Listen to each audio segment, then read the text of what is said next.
Let's pick up this discussion forward. We have Kunal, Nooresh joining in as always. Got Jonathan Schiessl as well to talk about the fundamentals of the market. Kunal, first to you and largely on the Nifty Bank because that's looking weaker than the overall index right now. Well, yeah, and I think that's been the shape, since the last 5 days. I think particularly when HDFC Bank delivered results in the index as well as the stock showed a lot of weakness. I think from there, the pain is just accentuated for the Bank Nifty because IndusInd Bank is the other name which has moved lower. You've seen IDFC First Bank also managing to break below that 80 mark, or it's just on the verge of breaking below that 80 levels. Bandhan Bank and many of the other banking names have already gone through a correction in the last, I think, 1 to 2 weeks. So I think it's more to do with the sentimental damage across the Bank Nifty, and I think that's now putting pressure on the indices. I think we are, we've broken below the 21,500 mark, which was the 2-day or a 3-day swing support for the index, and 46,000, 45,800 on the Bank Nifty has been broken decisively. So I think we could now be looking at a further continuation of the downtrend for the indices for the next few days. Wow, so continuation of the downtrend. But if I had to take it across to Nooresh and talk about those support levels, from where would you think buying will start emerging, both on Bank and Bank Nifty, Nooresh? So both have come to very important price points. 21,000, 21,200 was the last major support band for the Nifty. We are getting close to that. In terms of the Bank Nifty, you've actually covered the whole gap also around this 44,500 to 44,800 mark. Very close to it. So out here, looking out for reversal signals, we are close to a short-term, say, recovery possibly from here on. So looking at a recovery case wherein once we start bouncing above 21,300 on the spot levels, that would be a confirmation of a bounce. Okay, let's take it across to Jonathan Schiessl as well and find out what he's making of the market right now. Jonathan, hi, afternoon. Is the market falling under its own weight? Yes, there was a standalone weak number from HDFC Bank, but that aside, what do you think is leading to this relentless sell-off in India? Yeah, I mean, obviously relentless in the very short term. The market's been an exceptional performer for some time. I think, interestingly, today, perhaps with what's been happening out in China, where there's another sort of rumor of further support or attempts at support with their domestic stock markets, that maybe if some foreign investors, for example, believe that that's actually going to come through, maybe we'll see a little bit of money in the very short term come out of India and switch into a very oversold and very cheap market that Chinese equities are. So that's probably also a sort of a supplementary factor in the background as well. Okay, just looking at the weakness right now, Z, of course, is seeing undue selling, 30% lower now as we speak, or more than that, actually. 31% is the fall that you're seeing on the stock. But today, there's also Reliance, which is down 2%. L&T is down 1.5%. ITC is down 2% as well. Nooresh, after those sporadic few gains last week, Reliance is back to its losing ways, down 2% now. What's the reading on the chart? So a good breakout was done around that 2,600 mark. So if we look at the previous breakout point, that comes closer to 2,600, 2,630. We are getting into that area. So expecting that levels to hold, we are closer to that. But overall, the trend is still positive unless we start breaking below 2,550. So looking out for a recovery from 2,600, 2,630 levels. As far as Reliance Industries is concerned, but Jonathan, just wanted to talk specifically about financials as a space.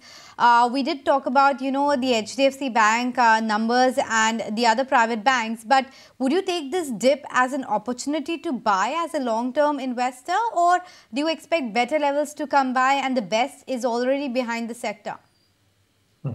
Well, as I've said many times, it's a crucial sector for the market. It's obviously Indian financials and banks are a particularly good way of playing various of the positive factors that India offers equity investors. So it's a sector which is very important. I think absolutely in the very short term, it's probably under pressure, and probably with those numbers from HDFC Bank, the likelihood is it's probably a little bit further to go, the sell-off. But anybody being sort of medium to longer term view, the sector does offer fantastic opportunities, into the broader India story as such. So yes, we'd certainly, if this sell-off continues for a little bit longer, I think it does become quite attractive. Okay, point taken. So that's the take as far as the financial sector is concerned. But separately in the market right now, a lot of losers from the entire railway stocks as well, and even the public sector entities as a whole. So Railtel Corp, Hudco, RITES, Rail Vikas Nigam, all of these stocks are coming under pressure, and add to that list some of the oil and gas names, Chennai, Petro, etc., which are reacting to their earnings, GIC, REC, IRCTC, Engineers India. These are some of the other names from the public sector world. Jonathan, last year we saw a bit of a re-rating of that entire public sector as a cluster. A lot of foreign institutional investors had started looking at it positively as well. Do you think this year is going to be any different, or do you expect the positive momentum of the public sector entities to continue?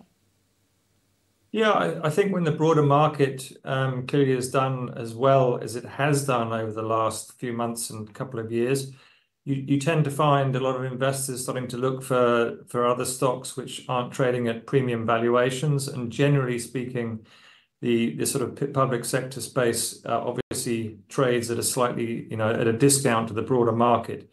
So, people will start looking at cheaper stocks that also have that are playing into various growth factors.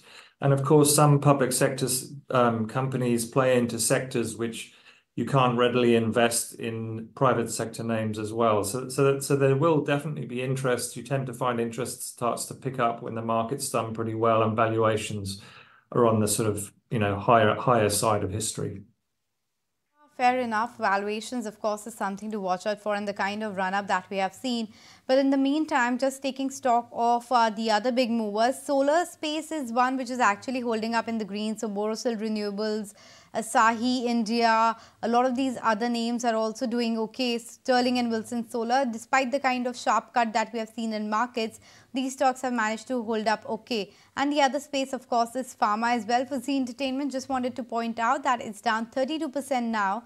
In fact, actually, Kunal, let me toss it to you on some of the real estate stocks. Oberoi Realty, I can imagine, is a result reaction. But what do you think went wrong with Prestige Estate suddenly? What do you think is wrong with Hudco, for instance? What do you make of the real estate sector? Even Sobha is down 8%. No, I think it's one of the phases where even the strongest sector will also get beaten down, because you have to have, these stocks which had run up exceedingly high, getting back into a mean reversion phase. So I don't think that it's a surprise that even the performing sectors like real estate are under selling pressure. What matters now to see is that once the dust settles for the real estate space, will it be the entire sector which starts to move up higher, or will it be just few odd names which can lead from the front? For example, names like DLF, Prestige, Sobha, I think these stocks have done exceptionally well for themselves in the last, 1.5 odd year. Now, post the phase of correction, as and how these rates settle down, we need to see that whether these stocks come back to their 50-day moving averages respectively, and then from there, do we see a process of price stabilizing for these stocks or not? So as of now, I would believe that it's a phase of correction where the entire market is going through a bit of a risk-off phase, and I think even for the real estate sector, you're seeing profit booking there.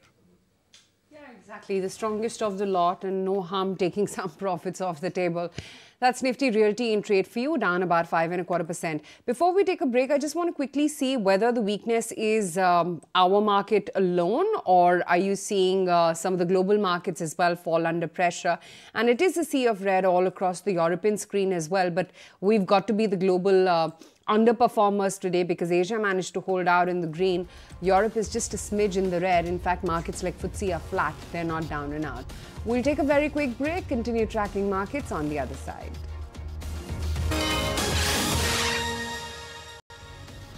Closing trades right here in 80 now, looking quite sharp. On the downtick right now. 21,268 is where we're currently at for the Nifty futures, and that's a fall of over 300 points that you're seeing.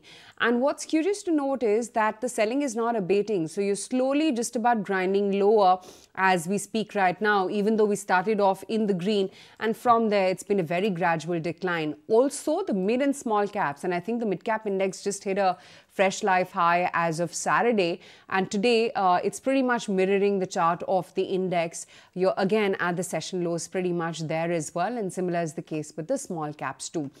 And Kunal, clearly overall, selling is what you're seeing in the market. When it comes to mid and small caps, what's looking like the weakest link? I mean, are there spaces within power, railways, etc., where you would say just profit take and get out right now? Yeah, I think it makes a lot of sense to book profits over there and then to exit positions, or at least to pare down your position significantly, because when you see divergences of more than 150%, 200% from their 200 moving averages. I think there's bound to be a case or a point where these stocks would get into a mean reversion mode. So I think purely in that aspect, I would expect many of these stocks to get into a multi-week, multi-month, and possibly even a larger correction for these stocks. Because names like, for example, IRFC, RVNL, IRCON, etc., they are almost 100% to 150% higher from the long-term averages, and such kind of divergences they don't sustain for too long. So stocks can become overbought. They can become extremely strong in terms of momentum. But then there comes a point where the risk off happens, and once the risk off starts to settle in, these stocks also go through a sharp correction. I believe there could be a phase where we may see many of these stocks going into a sharper correction for themselves. Yeah, and if we can bring up those stocks, that'll be nice, because the last entrant to the railway party, IRCTC, for instance, has cracked down nearly about 8% today. RVNL, IRFC, they're all bleeding red as we speak right now. In fact, that's exactly the sentiment that Gautam Shah from Goldilocks as well, when he spoke with us earlier today, said. He said that, it's advisable to book profits right now, especially when it comes to power as well as railway sectors, because they've clearly run up ahead of their fundamentals. Let's listen in exactly what he told us. On it all along, because I thought that the breakouts were very clean. And remember, these are stocks, so this is a theme that broke out after doing nothing for about 5 to 6 years. So it's understandable that it's seen such a rally. But now the rally has become parabolic. I think it's beyond fundamentals and it's beyond technicals. So these are levels where one can easily take profits. In fact, we have been recommending to take profits in the recent past. And I think the rally is a little overdone. You might miss the last phase of the rally, which is okay. But I think the risks of holding railway stocks or adding railway stocks at these levels is pretty high. Yes, it might be a 3-year theme, 5-year theme, but somebody who's looking at 3 to 6 months, I don't think these are levels where you can commit. About the railway stocks, and it's a bit ironic how we started off the day talking about how India has become the 4th largest stock market by market capitalization, going past Hang Seng. But today, if you look at that index is actually higher by almost 3%, because there are talks of some policy push coming the way of the Hang Seng index and the Chinese market. So that's up around 3%, while our markets has taken a sharp knock. It's down about 1.5%. But Jonathan, I just wanted to come back to you and talk about some of those defensive bets in the sector right now, the underperformers, that's the pharma and the IT space. Would you rather look at these spaces positively now? Yeah, look, I mean, IT's obviously been on a very strong sector for some time. Obviously, it has been very strong more recently as well. We've continued to like the names. Obviously, Infosys came out with some good numbers a little time back, and certainly the order flow was better than expected. And some of these stocks are beneficiaries from obviously the trends going on with AI, et cetera. So they still look good. And obviously, as you rightly say, that they're more global, less domestic, and therefore perhaps viewed as being slightly more defensive in some circumstances. But yeah, and the same, I guess, goes with a lot of the healthcare names as well. So, those sectors haven't been the main areas of focus, particularly for the domestic investor. So yes, that they are slightly more defensive, I think, than capital goods and some of the more interest rate sensitive names that have done very well.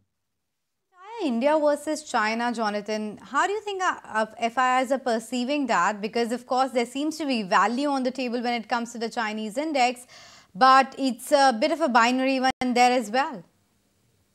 Yeah, that's a very difficult one. I mean, traditionally, all the metrics that you'd have looked at previously haven't particularly worked very well when you're looking at India versus China, about when to potentially switch and buy one market versus the other. I think because of the geopolitical situation, many, particularly US investors, find a lot of Chinese equities now, quite frankly, uninvestable. It's just not worth their while to look at Chinese equities, and that's going to be a problem going forward. But clearly, there's plenty of other investors in the globe who would still consider Chinese equities. What we've been lacking in China is policy support, and obviously the economy has slowed down. The stock market is approaching, decade, if not longer, lows. We're almost at the similar level as we were at the worst point in COVID as well.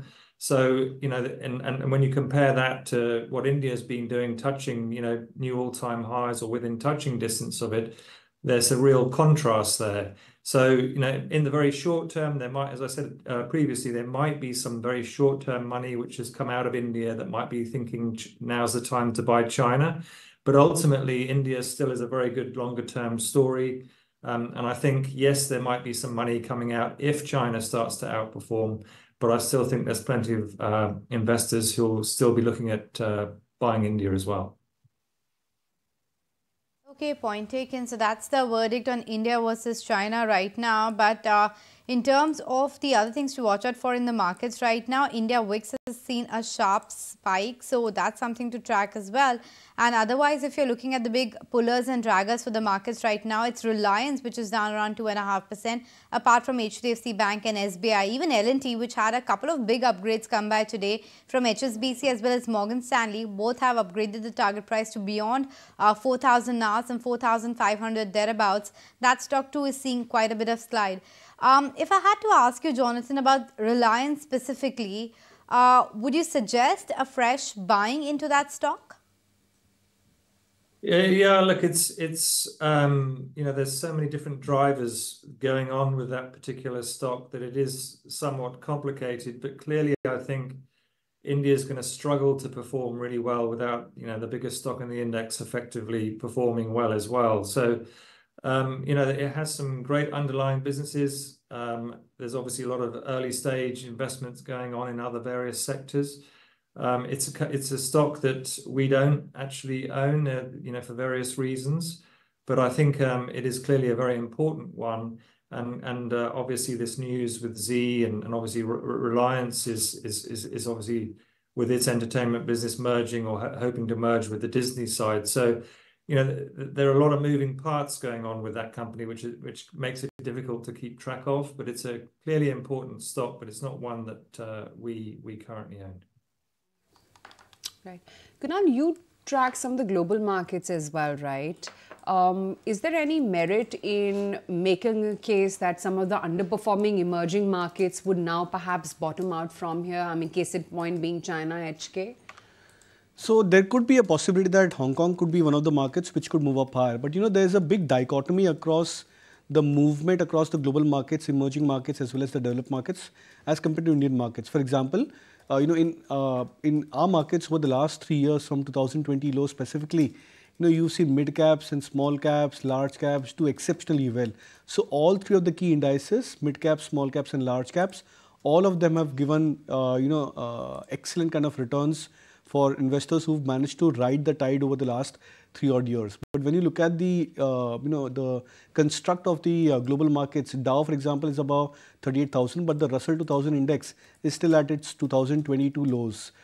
Same is the case with Nikkei and China's small cap index, and similar is the case with the Europe's small cap index. So that tells you that the large cap stocks across the global markets have done pretty well, but the market breadth across the global markets have not performed well as compared to our markets, where everything across the board, large caps, mid caps and small caps, all have been doing pretty well. So I think it's now a matter of maybe the global markets, if the second leg of rally starts off, you might see the small caps and mid caps participate quite well, which could probably broaden the markets over there and be a bit more healthier than few odd stocks which are moving up higher. So I think that's the only dichotomy or change across the global markets compared to our markets. Sure, point taken. But on that note, Jonathan, we'll let you go. Thanks so much for making time and speaking with us.